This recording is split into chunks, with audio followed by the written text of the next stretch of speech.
Well, good evening, ladies and gentlemen, and welcome to the Chapel for Europe. Can I invite you to take your seats? My name is Sarah Jane King. I'm a pastor or a priest in the Anglican Church in Leuven, and I've been involved with the ecumenical team here at the chapel for a number of years. And it's a pleasure to be your moderator this evening for an evening in conversation with Roberta Metsola, the President of the European Parliament. President Metsola, we're delighted to have you with us this evening. We know that you were here in 2016, you enjoyed it, and you said you'd love to have a chance to come back. And we are thrilled that you've been able to find time in your very busy agenda to come and join us this evening. I just want to say a few words about the format and the framework of our evening together. So one of the things we love to do at the Chapel for Europe is to make the links between the Christian faith and what is going on in public and political life. And let's face it, there's quite a lot going on in public and political life at the moment. So what can our faith have to say to us to help us make sense of that? Well, you might remember in Matthew's Gospel, Jesus says something about understanding the signs of the times. He's talking with the Pharisees and he says, "You guys know how to interpret the weather, but do you know how to interpret the signs of the times?" And it seems to me this is a little bit what the futurist and economist Kimon Valeskakis was getting at when he was talking about les faits porteurs d'avenir. Les faits porteurs, un événement qui peut agir comme précurseur d'une tendance ou, au contraire, comme point d'inflexion, ou va inverser la tendance observée. It's a little bit the same idea, les faits porteurs, the signs of the times. And Valeskakis said this, "L'art de la perspective réside dans l'identification précise des faits porteurs de l'avenir, bien avant qu'ils ne deviennent des tendances. C'est là où, comme dans le monde des affaires, on peut soit faire fortune, soit, au contraire, tout perdre." So with that in mind, what are these faits porteurs d'avenir, these inflection points, these signs of the times that we need to identify and to address in order to continue with our European project and our European dream? And where in all of this can we find hope? So that's a little bit the theme of our conversation this evening, if you like, the lens through which we're going to discuss. And later in the evening, you will have the chance to put your questions to Roberta Metsola. But can I invite you now to join me in giving a warm welcome to our guest this evening, President Roberta Metsola. Thank you.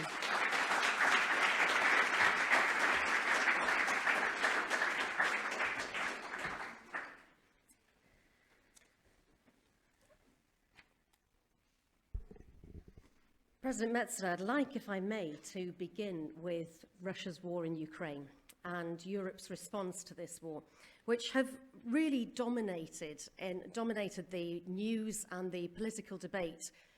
Really, well, it's almost a year now, isn't it? Culminating in the visit of the college to Ukraine and the summit last week. And I'd love to ask you, how do you interpret this war and Europe's response as a sign of the times? And if I might just invite you to give us perhaps a little bit of a personal perspective. You were, of course, the first European leader to meet President Zelensky after Russia's invasion of Ukraine. You might be seeing him again later this week. And I'd love it if you could take us back to that meeting and recall for us what gave you hope then and what still gives you hope now in the midst of what are really tragic events. Okay, so first of all, thank you very much for inviting me. Thanks for making the time to come and have this conversation on this Monday evening. I think we were sitting differently though in 2016, right? Were you here? Was anyone here? Because I don't, was it a different room? There was a larger panel this time. Oh, yeah. Okay. You know how... You were sitting just here. I was there. Yes, okay. It was a little bit changed. I was because I was like, I usually remember where I would be sitting, so the angle was different. So I remember then that I came in 2016 as rapporteur for migration, and already then we were talking about the need for Europe to show leadership and Europe to open its heart to people around the world who look to Europe as their home. What followed then, of course, has been a very difficult few years, still with a migration policy that is unfinished.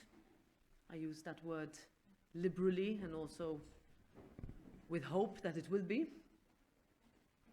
And also after a pandemic whereby if somebody had asked me 1 year ago, just a few days after my election on the 18th of January, what would 2022 look like, it would have been, you know, a year which would be characterized by economic growth and hope for competitiveness and jobs in terms of regaining our ability to work. 24th of February, that completely changed. It changed not only because that led to crippling economic and social consequences, but most importantly that one country in our union was invaded unilaterally in an unprovoked and most brutal and invasive manner. For us in the European Parliament, that meant that we shifted perspective immediately. Parliament is at the moment going through very challenging times, but it shifted our perspective into realizing that we had not done enough, that our only option was for Europe to integrate further, and that to send the clearest of messages to anybody looking to Europe as their home, that the door is flung as open as possible, as widely as possible. It was with that message that we had actually President Zelensky addressing the European Parliament on the 1st of March, which was then continued with a letter that I sent to 160 parliaments to do the same. And I believe that that sort of shifted the way parliamentary democracy and diplomacy works, because we sort of flipped decision-making from the ground up. In other words, rather than continue with this, everything is decided in Brussels and then translated into home, but rather members of the European Parliament coming to Brussels and saying, my citizens are telling me to do this, this and this. So on the 1st of April, after a day and a half of deciding how to make it, after I was asked to address a special session of the Parliament, of the Ukrainian Parliament, the Rada, on the 1st, I made my way there, and I remember saying, what kind of language can I use in order to communicate the trip? And I said that I will go and express hope and show strength and solidarity for Ukraine. In reality, I got that hope and strength and solidarity from the Ukrainians. I think one of the most amazing images I will hold with me forever was when you arrive in Kiev after a long train ride, and at the time it was still under curfew and blockaded, and there were no people in the streets. It was completely empty, deserted. But then entering a parliament, that's just a parliament full of hundreds of members who are negotiating resolutions, caucuses, group meetings, etc. And then later meeting after all the political groups with President Zelensky. It was 7 p.m. We spoke for 40 minutes. His first question to me was, have you ever been to Ukraine? And I said, no, this is my first time. You could tell that he was thinking, and first part of the meeting in Ukrainian and then in English, fantastically well prepared. Already then, in terms of once we get accepted as candidate countries, we are ready. We will, we will have the responses to the questionnaire in 100 days. I remember 3 months. I said, and I remember thinking, wow, usually countries take much longer. But they have matched that ambition with what they've done later. Around 40 minutes into the meeting, it was clear that something had happened and that I needed to leave. And then they said, thank you, now you need to go back to the train. And it was only while I was on the train, about 2.5 hours later, that the images of Bucha had started to come out. It was that day, and Irpin. few kilometers away from where I had been, and obviously that was the first evidence of what was essentially being, massacring of civilians indiscriminately. So I left with, I remember, I arrived home and I spoke to my husband and my children, who were quite excited to know what had happened, and my parents. And I said, I never expected this to be the case. But actually, the last thing I would say, sorry, I don't want to talk for too long, is that at the end of the meeting, he said, here are 4 books that is an explanation or description of Ukraine in English for children. And then he looked at me and told his team, this is one of the biggest challenges we have, that not enough people have visited Ukraine. It would be different if it were cities that have been visited by more people. Mm-hmm. And I said, don't worry, we will be there, and it will be just, and I will carry this back. And since then, of course, that has meant that so many people have been going and coming. I just met with a member of the College of Commissioners, and you have that feeling of extreme preparedness and spirit. That is one of complete, admiration that we should have. Yes, yes, yes. And of course, it isn't just an attack on a sovereign state, which is bad enough, but in a sense, in a very real sense, it's also an attack on democracy itself, and an attack on the value of democracy and on freedom of a sovereign state. And it has also been said that our own democracy here in Europe is also under threat from within, from outside, from populism, from extremism, from foreign interference, from hybrid threats. So I wonder where, in the midst of all that, you see hope for our democracy, particularly if we look ahead to the European elections next year. You've mentioned that when you were here in 2016, you talked about migration. You were, of course, the rapporteur on migration in the Parliament. There's a very real risk that migration to the European Union may be weaponized in next year's elections as part of attempts to undermine our democracy. So where do you find hope, and how do we safeguard hope in our European democracy at times like this? Interestingly, there was a Prime Minister in one European Council who said, the financial crisis equipped us with the ability to overcome what we thought would be the end of the European Union at the turn of the last decade. The migration crisis in 2015 threatened to break down anything that we had worked on since the financial crisis. The resilience that we built in finding solutions during the pandemic, which we were completely and wholly unprepared for, were the 3 things that in a way built our arsenal, not militarily speaking, but in terms of political will, to do things that we had found, let's say, you can only say this if you're a lawyer, so I will say it because I'm a lawyer, that you can always find legal obstacles in order to disguise lack of political will. And we had no possibility to do that anymore in 2022. I look at that in terms of, rather than with desperation at the polycrisis we find ourselves in, but rather the fact that we have the ability to come together, because we did like never before in 2022. For the weaponization, this will be my 5th European election. For a country where I come from, that will be the 5th time that this subject has been weaponized. It is not new. And my response to that, when it was impossible for me to get elected, when I almost got elected, but then when I got elected, was always to counter the narrative by not finding comfort in appealing to the fringes.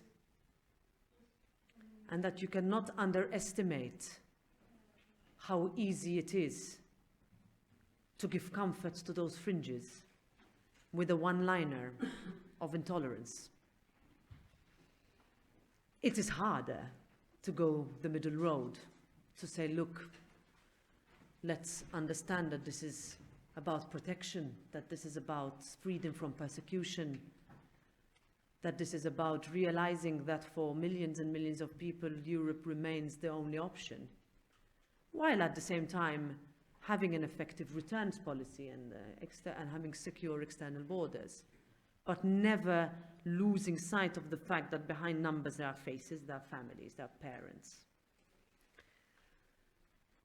In the height of campaigns, that's the hardest thing to say, you know, and that will happen again next year, no doubt. But on the other hand, I realize that if you seek the time to convince that when you talk about, you know, rule of law, when we're talking about democracy, we talk about equality, integrity, dignity, that this is essentially fundamental to all of us, irrespective of our nationality or our gender. And that is not always easy to say, but perhaps 2022 showed us that we took those principles for granted for too long because they were available to us. And that we could ignore or look away from the backsliding, which we can't anymore.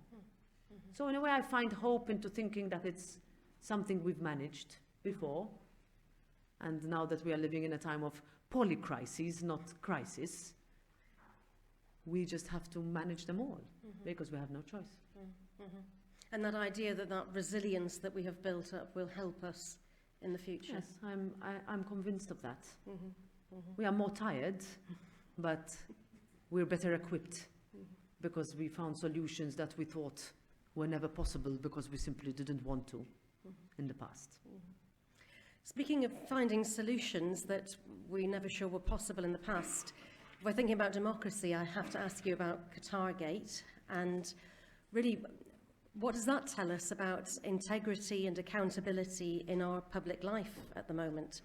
There's been a lot of disappointment and disillusionment, I think it's fair to say, in this city, in the institution that you lead. And having spoken about the hope that you have, what hope can you give European citizens that this institution is genuinely capable of reform and that trust can be restored where it has been lost?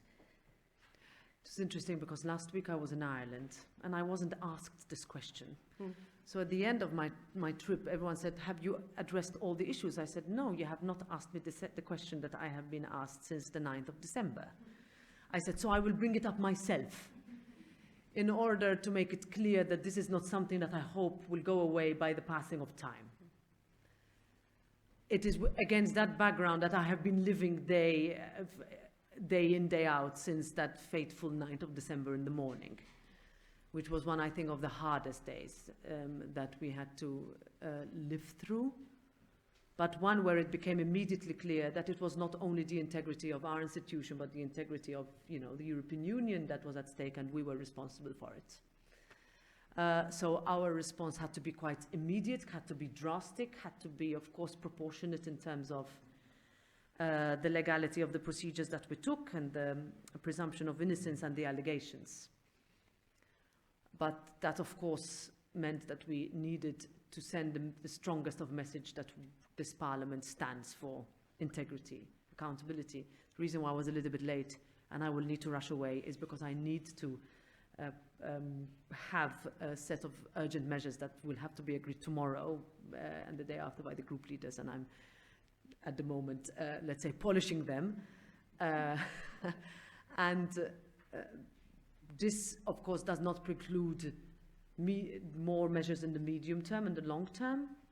I guess it's a little bit of a balance between the fact that we consider and are proud of our openness as a parliament, and that openness builds trust, but trust was lost in a matter of seconds. But my answer to that is not to close the parliament up. I can't do that. Thousands of people enter the institution and know it as the house of democracy. And I do not want a small group of individuals to ruin that. Neither do I not want the attention or the spotlight not to be shone. And that perhaps was the hardest in the last few days of last year, is that whereas the focus should have been on members together with their counterparts from the Council negotiating day in, day out for about 3-4 days on huge migration and environmental legislation, Nobody was talking about that then. And that's a pity, because that's what our citizens will be voting on. Or at least that's what I want them to ask us questions on. But that means I have a significant challenge on my desk. Also a choice that I made, that I take it myself, and I, hold that responsibility for the institution. And that is something that has been a challenge, but one that I thought that this is what you get elected for. Yes, yes. And that when last year I said that I want the European Parliament in 2024 to be a modern, efficient and confident institution, this is part of the process. And if there were gaps, they need to be filled. If there was misuse of rules, they need to be fixed. And if there was abuse, they need to be sanctioned. So we're dealing with a huge mix of all three, if I can say that. So you really are, I see that. And I wonder then how you equip and inspire the members of your institutions to be committed to integrity and accountability. And then, if I may come back to the personal, for yourself, what equips and inspires you to stand true to the principles that you believe in, that you stand for? It was interesting. One of the earlier conversations we had at group leader level was, how do we define integrity? And anybody you ask would give you a different answer. But at the end of the day, integrity is also what you brought up with and what you bring to politics. And what I don't want is for the next generation of politicians to think that all politicians are the same. Or for the incoming generation of voters, 4 countries will vote at the age of 16 next year for the first time for the European Parliament. 1, to think that all politicians are the same. 2, to think that their vote doesn't count. Or 3, that I'll just vote for the extremes. Because those are the ones who want to destroy the European project, which does not deserve defending. So I would rather say that what I have seen is an overwhelming outpouring of support inside and outside the institution, actually saying, look, let's fix what needs to be fixed, but we are Parliament and we are proud. I think that pride never left, never went, because we've worked really hard. But that means that if mistakes are made, you admit them. And that means that if things need to be fixed, and rules need to be changed, and access needs to be looked at from a security and political point, then we will need to do that. It's not easy to tell members, to be clear, this in terms of those who say, but this is a small number, why shouldn't it apply? Well, but if we really want to have accountability and integrity, I think that's what we need to be ready to do. Yeah. And that means that admit that things are not all okay. And that's what all institutions who are as large as ours, but also as vulnerable as ours, with both its positive and negative angles, but with a very high risk profile, but also a very, confident one. Yes. I would like to say that we can, fix, hopefully, yes, what can be fixed, yes, keeping in mind that some things will always happen, or could always happen. We're going to open it up to the floor in just a minute, and we want to give as much time as possible to President Metsola, so I would ask you to keep your questions to questions rather than comments. Imagine that you are holding a blue card which gives you 1 minute, and I'd like to offer some suggestions for you which you're free to take or not, as some other things that might be these signs of the times. Perhaps you have a question about how climate change has been brought into focus by extreme weather events. Or if we think back to the murder of George Floyd and the Black Lives Matter protests in Europe and around the world, have these been the catalyst for action on systemic racism and racial injustice? Or perhaps recalling that President Metsola was the first female president of the European Parliament for 20 years, What does this tell us about where we are with gender equality in public and political life and what we still need to do? So if you have a question on any of those, I invite you to raise your hand and we will give you the floor. I think we'll take questions in groups of 3. And if you would like to ask perhaps about another sign of the times. I wish my teachers were like this to my kids, you know, in terms of giving them ideas what to ask. Okay. The floor is yours. Thank you. First, thank you for taking the time to come and meet with us. Secondly, thank you for 3 or 4 days ago going to have a nice chat with lots of my fellow countrymen. Lots. Wow. But you, excuse me. I haven't recovered yet from my trip to Ireland. Please allow me to quote what you said to them, if I may. 3 things, and I'm reminded of Churchill. We will fight them on the beaches, fight them on the landing places. You did even better than he did. Where are we? 3 things you said. You said, yes, the bravery of these people in Ukraine inspire us to remember. Progress and justice cannot be taken for granted. Number 2, democracy cannot be taken for granted. And number 3, Europe cannot be taken for granted. If I may add a little, I remember Romania when Ceausescu got his how do you do with his wife. And I went over there a few times. With more distance, okay. Orphanages. And it was horrific. And a lot has been done, and they're much better in Romania now. But please, Ukraine needs similar care and attention to orphanages. These are the people who cannot escape and come here as refugees or Thank you. Gentleman at the back. You had your hand up. Yes.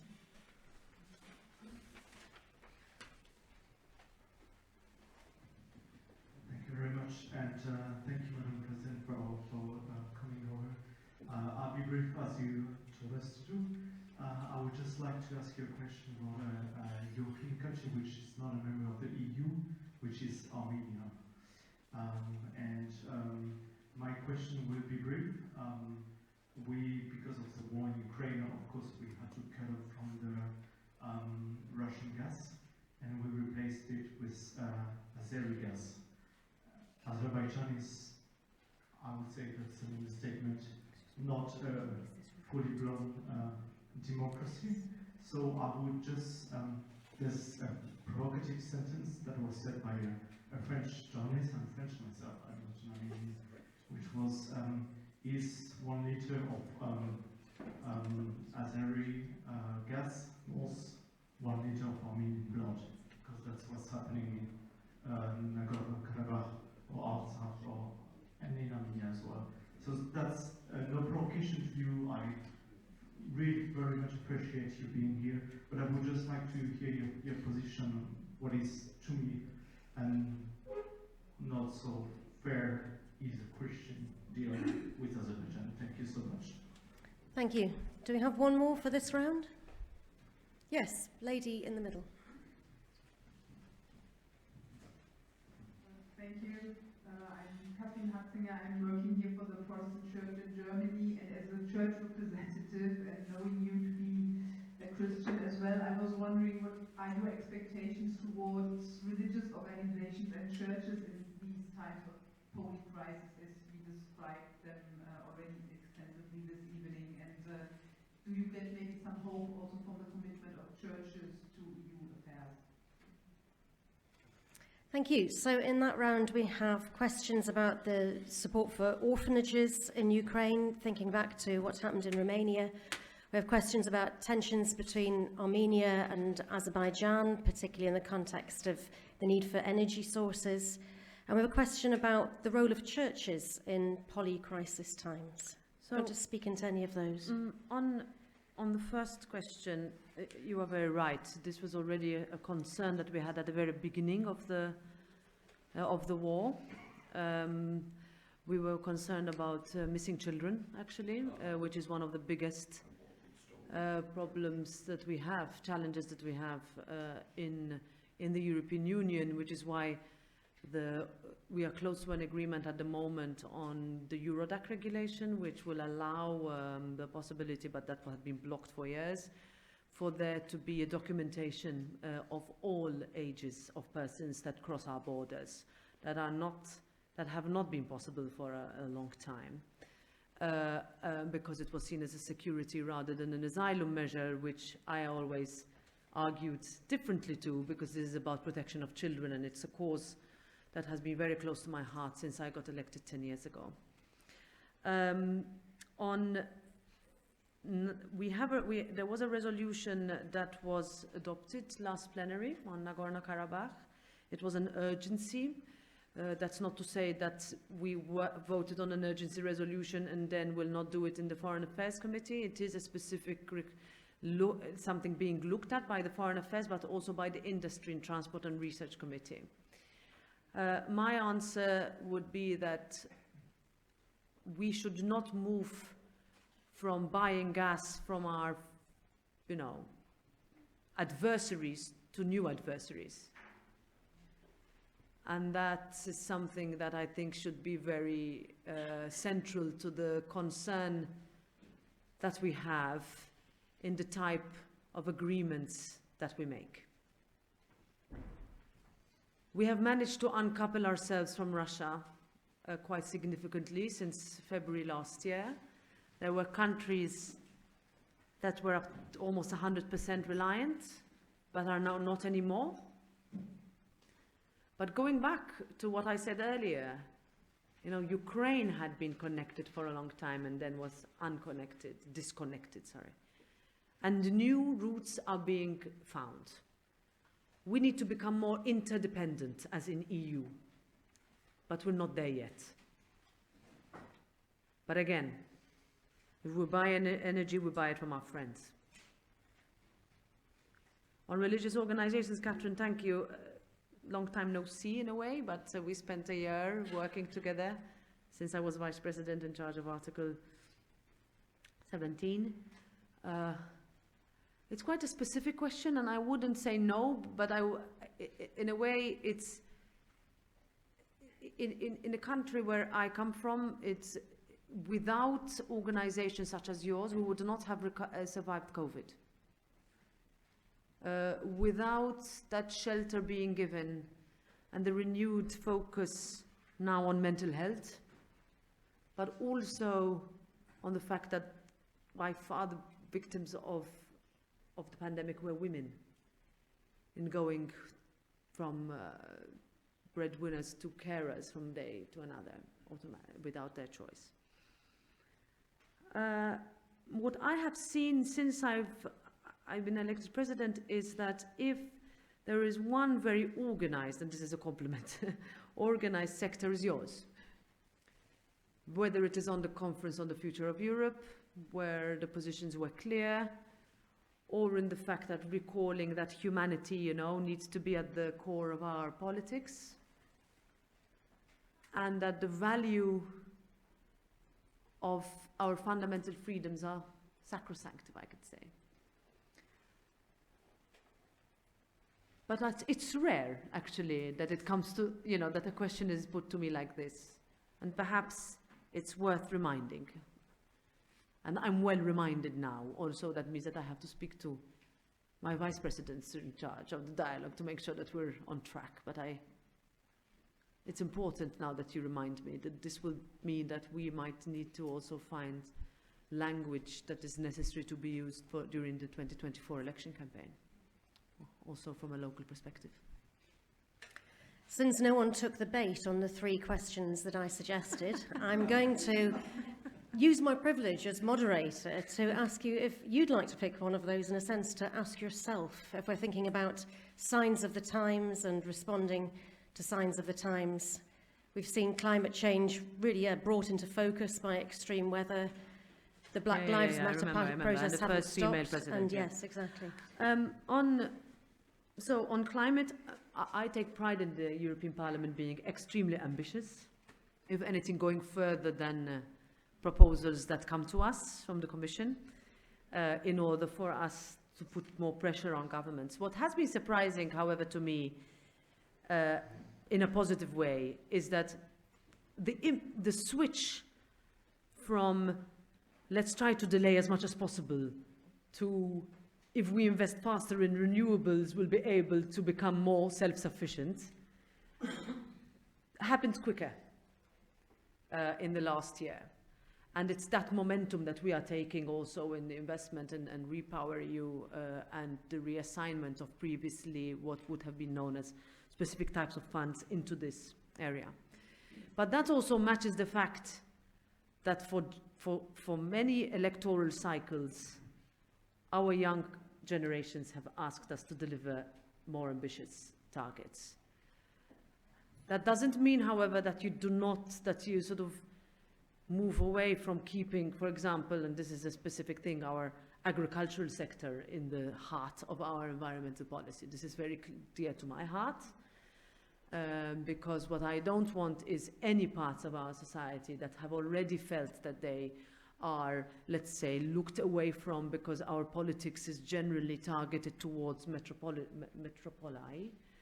And as we have seen, that we have wide swathes of populations that feel disenchanted and therefore either don't vote or vote for the fringes, as said earlier.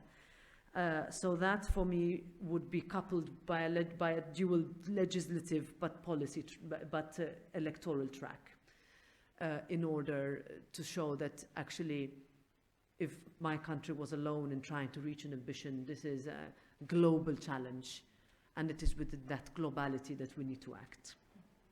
So the role of the United Kingdom, the United States, but also China and countries to our south are essential.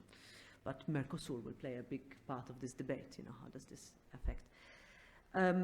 On racial tensions, here we work a lot in the Parliament on this. We're also looking to having more diversity in the highest levels of administration in the Parliament, both from a gender perspective, but also from a minority ethnic perspective. It's not easy.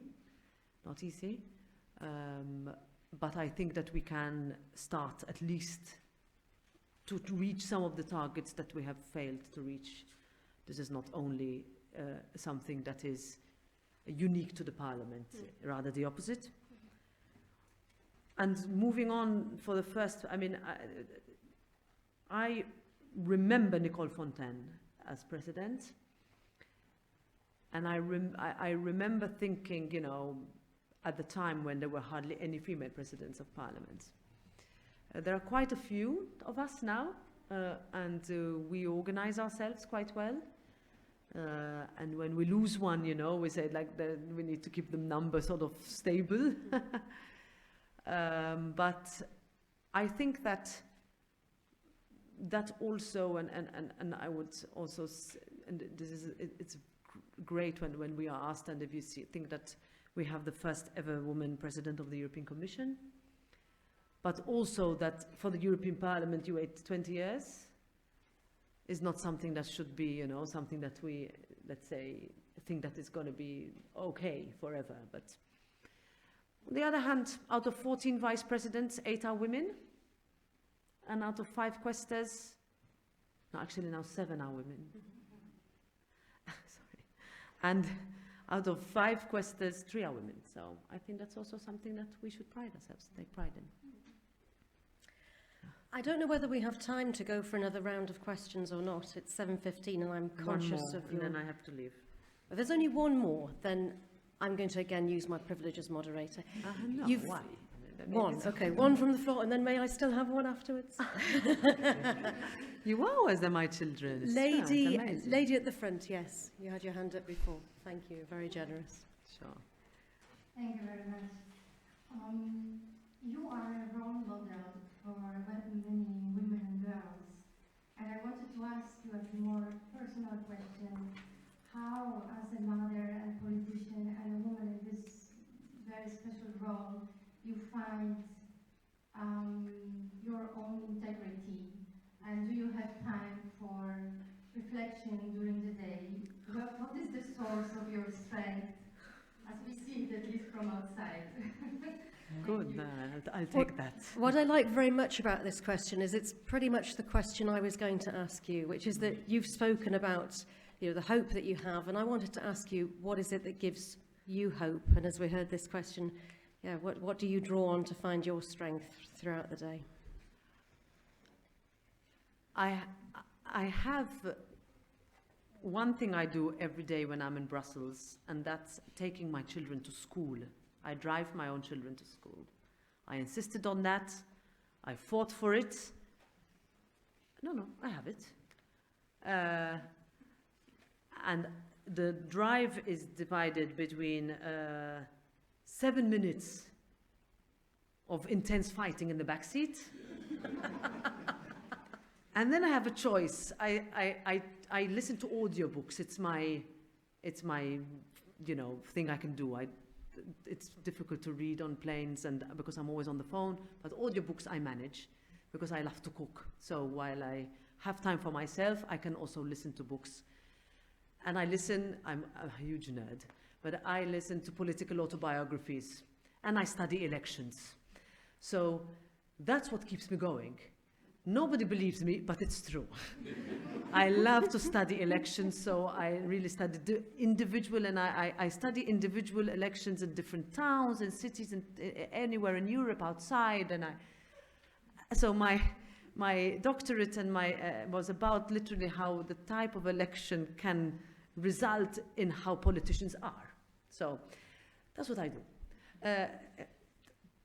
It's me. So.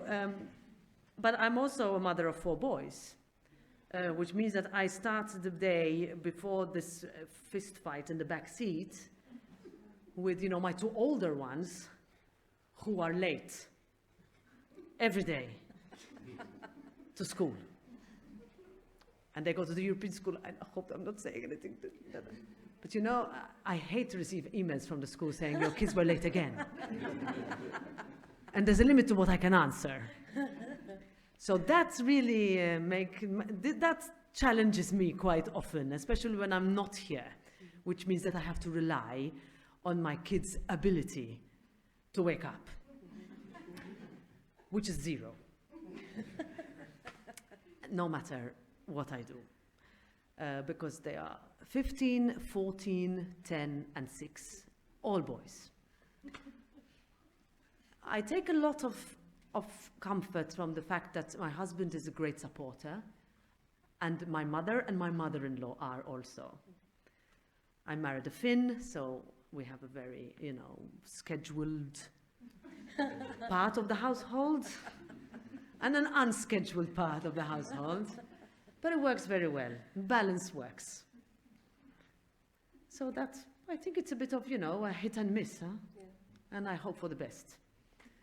But those 12 minutes I get after the first 7 until I managed to arrive in the parliament. This morning I arrived earlier, so I realized that my listening goal was not reached. That's my time. Just that. Unless someone calls me and then it's over. Or I call someone.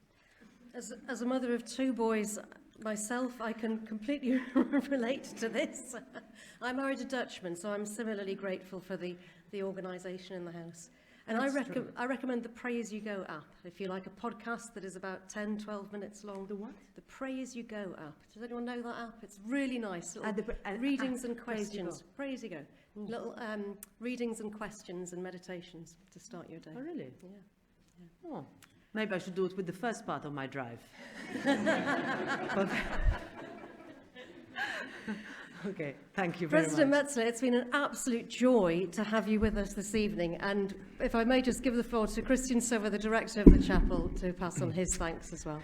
It'll be very fast. Thank you. So once again, President Metsola, thank you very much for this evening, for staying with us, and for this personal sharing. Thank you very much, Reverend Sarah Jane, for these lively moderations. And we have something for you, just to thank you, with our traditional traditional marks of the chapel with the kind of spiritual advice. Maybe this can help. What's Don't inside the tell mug? What's God inside the mug? good Belgian chocolate, and it helps as well. Okay. Don't tell God you have a big problem. Tell your problem that you have a big God. And something more to this. Does it say that on the mug? Yes. Oh, that's good. I will put it in our kitchen office.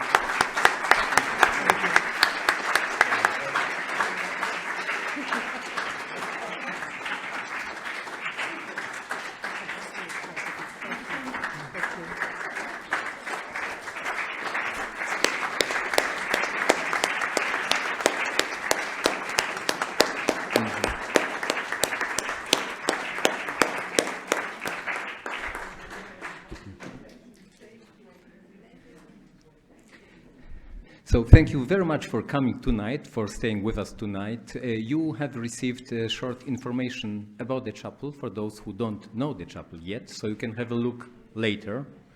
And if you wish, you can subscribe for our mailing list, and if you wish, you can do even more. The chapel, this wonderful project, lives entirely on donations, so if you wish, you can support us. There is one basket here behind and another downstairs.